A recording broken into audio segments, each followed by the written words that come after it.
Cette semaine, à l'occasion du 59e anniversaire de la réunification de Jérusalem, je voudrais vous faire partager un vécu, mon vécu personnel d'habitant de Jérusalem depuis 46 ans.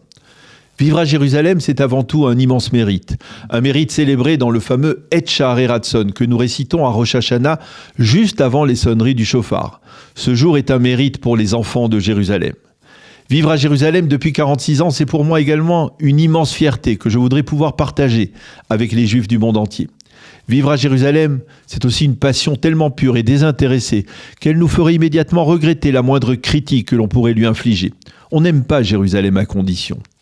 Vivre à Jérusalem, c'est aussi avoir l'intime conviction que cette ville nous aime plus encore que nous ne l'aimons.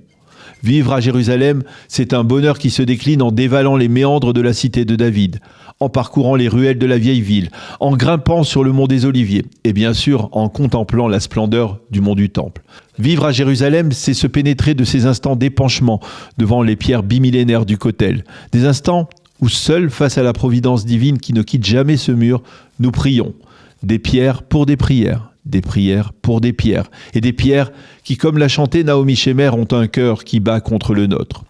Vivre à Jérusalem, c'est parcourir plus de 3000 ans d'histoire, 3000 ans d'espoir et de désillusion, de joie et de douleur, de conquête et de défaite. Vivre à Jérusalem, c'est voir défiler une immense palette de clichés qui s'imbriquent les uns dans les autres. Du quartier de Katamon au marché de Machane Yehuda, du Yad Vashem au mont Herzl, de Yemin Moshe, où sœur Moshe Montefiore a garé sa calèche, au musée d'Israël avec son écrin blanc qui renferme le joyau des manuscrits de la mer morte. Vivre à Jérusalem, c'est aussi côtoyer avec un regard de méfiance le pouvoir qui déambule de la Knesset à la Cour suprême. Mais c'est aussi mesurer la sagesse, celle qui jaillit des grandes yeshivot, mais aussi de la nouvelle et impressionnante Bibliothèque nationale. Et puis vivre à Jérusalem, c'est appartenir à cette incroyable mosaïque humaine, religieuse et culturelle formée par les habitants de la ville éternelle. Juifs, laïcs, religieux et orthodoxes, arabes, chrétiens et musulmans, que l'on peut croiser tant dans les allées du Chouk arabe que dans la rue piétonne de Ben Yehuda ou encore dans les impasses de Mea Shearim. Vivre à Jérusalem, c'est aussi s'émouvoir de ces touristes venus des 5 continents qui pleurent devant le mur des lamentations avant de glisser dans ces interstices des souhaits d'espérance.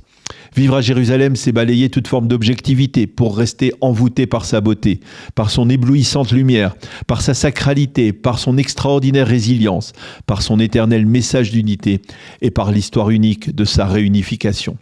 Enfin, vivre dans cette Jérusalem justement réunifiée, c'est goûter à ce privilège dont le Tout-Puissant nous a gratifié il y a 59 ans et qui a été rendu possible grâce au sacrifice de nos soldats. C'est ne jamais oublier que nos ancêtres auraient tout donné pour jouir de ce privilège, ne serait-ce qu'une seule seconde. Et c'est en profiter avec beaucoup d'humilité et un amour infini pour cette Jérusalem. Chag Yerushalayim Sameach.